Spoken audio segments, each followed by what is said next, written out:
ഓം നമോ നാരായണായ. ഹരിപ്രിയ അസ്ട്രോവിഷൻ ചാനലിലേക്ക് എല്ലാവർക്കും സ്വാഗതം. ആദ്യമായിട്ടാണ് നമ്മുടെ വീഡിയോ കാണുന്നതെങ്കിൽ സബ്സ്ക്രൈബ് ചെയ്യുവാനും ഷെയർ ചെയ്യുവാനും മറക്കരുത്. കൂടാതെ ജാതക സംബന്ധമായിട്ട് എന്തെങ്കിലും സംശയം തോന്നുന്ന പക്ഷം എൻ്റെ ഈ വാട്സപ്പ് നമ്പറിൽ ബന്ധപ്പെട്ടോളൂ. ഞാനിവിടെ പറയുന്നത് അശ്വതി നക്ഷത്രത്തിൽ ജനിച്ചവരുടെ ജൂൺ മാസത്തെ ഗുണദോഷ ഫലങ്ങളെക്കുറിച്ചാണ്.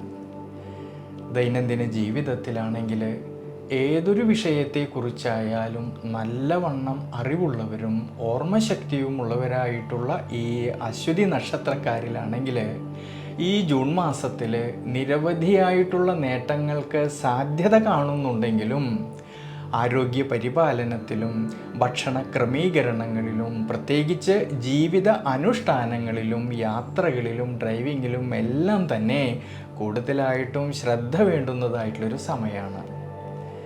പ്രത്യേകിച്ച് ജന്മരാശിയുടെ അധിപനായിരിക്കുന്ന ചൊവ്വയാണെങ്കിലോ അഷ്ടമാധിപനായിക്കൊണ്ട് ഈ ജൂൺ മാസത്തിൻ്റെ ആരംഭത്തിൽ നീചബലത്തോടു കൂടിയിട്ട് സഞ്ചരിക്കുന്നതും പിന്നീട് ഈ ചൊവ്വ 5ാം ഭാവത്തിലൂടെ സഞ്ചരിക്കുന്നതിനാലും കൂടാതെ 12ാം ഭാവമായിട്ടുള്ള ദുരിത സ്ഥാനത്താണെങ്കിൽ ശനിയുടേതായ സാന്നിധ്യമുള്ളതുകൊണ്ടും ഈ ശനിയുടെ ദൃഷ്ടിയാണെങ്കിലോ രോഗസ്ഥാനമായിട്ടുള്ള 6ാം ഭാവത്തേക്ക് വരുന്നതുകൊണ്ട് ചില സമയങ്ങളിൽ അനാവശ്യമായിട്ടുള്ള ചിന്തകളും ടെൻഷനും മറ്റും മനസ്സിനെ ബാധിക്കുന്നതിനാൽ പ്രതിസന്ധികളിൽ തളരാതെ മുന്നോട്ട് പോകേണ്ടുന്നതായിട്ടുള്ളൊരു സമയമാണ്.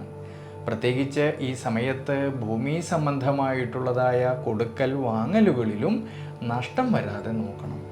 തൊഴിൽപരമായിട്ടും കർമ്മപരമായിട്ടും ധാരാളമായിട്ടുള്ള നേട്ടങ്ങൾക്ക് സാധ്യത കാണുന്നതായിട്ടൊരു സമയം കൂടിയാണ് ഈ ജൂൺ മാസത്തിൽ.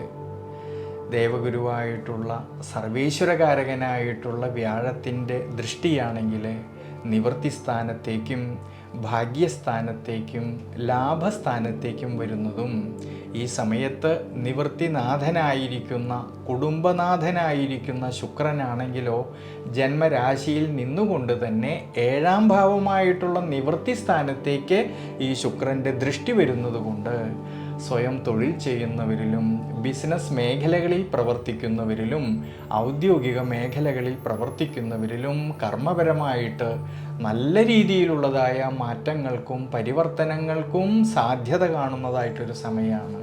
പ്രത്യേകിച്ച് അധ്വാനിച്ചതിൻ്റേതായിട്ടുള്ള നേട്ടങ്ങൾ കിട്ടുന്നതായിട്ടുള്ളൊരു സമയം കൂടിയാണ് ഈ ജൂൺ മാസത്തിൽ.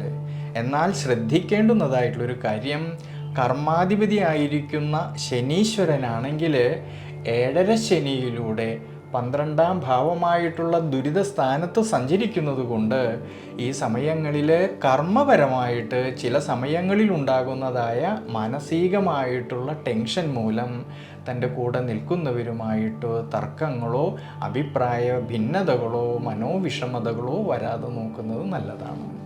എന്നാലോ കുടുംബത്തിലായാലും കുടുംബ ബന്ധങ്ങളിലായാലും ഭാര്യാഭർത്തൃ ബന്ധങ്ങളിലായാലും സന്താനഭാവങ്ങളിലെല്ലാം തന്നെ ഉയർച്ചയ്ക്കും അഭിവൃദ്ധിക്കും സാധ്യത കാണുന്നുണ്ട് ഈ ജൂൺ മാസത്തിൽ. വിദ്യാർത്ഥികളിലാണെങ്കിൽ പഠന സംബന്ധമായിട്ട് അഭിവൃദ്ധിക്കും ശ്രേയസ്സിനും മനോബലത്തിനും സാധ്യത കാണുന്നുണ്ടെങ്കിലും 5ാം ഭാവത്തിൽ കേതുവിൻ്റേതായ സാന്നിധ്യമുള്ളതുകൊണ്ട് പഠന വിഷയങ്ങളിൽ അലസത വരാതെ നോക്കണം. ഈ സമയത്ത് ഉപരിപഠനം ആഗ്രഹിക്കുന്നവർക്കാണെങ്കിലും അതിനുള്ളതായ അവസരങ്ങൾക്കും സാധ്യത കാണുന്നുണ്ട്. ഈ ഗുണാനുഭവങ്ങളെല്ലാം തന്നെ കാണുന്നുണ്ടെങ്കിലും 7ര ശനിയിലൂടെ സഞ്ചരിക്കുന്നതായിട്ടുള്ള ഈ ശനീശ്വരൻ വ്യയസ്ഥാനമായിട്ടുള്ള 12ാം ഭാവത്തിൽ സഞ്ചരിക്കുന്നത് കൊണ്ട് അപ്രതീക്ഷിതമായിട്ടുള്ളതായ ചിലവ് വർധനവിന് സാധ്യത കാണുന്നുണ്ട്. അതുകൊണ്ട് സാമ്പത്തിക സ്ഥിതിയിൽ ചാഞ്ചാട്ടം വരാതെ നോക്കേണ്ടുന്നതായിട്ടുള്ളൊരു സമയം കൂടിയാണ് ഈ ജൂൺ മാസത്തിൽ. അതുകൊണ്ട് ഈ സമയങ്ങളിൽ അശ്വതി നക്ഷത്രക്കാർ ശനീശ്വര പ്രീതികരമായിട്ട് ഭഗവാന് എള്ളെണ്ണ കൊണ്ട് അഭിഷേകം ചെയ്ത് പ്രാർത്ഥിക്കുന്നതും ശിവക്ഷേത്രത്തിലാണെങ്കിൽ ഭഗവാന് ഇളനീർധാര ചെയ്യുന്നതും വളരെ വളരെ നല്ലതാണ്.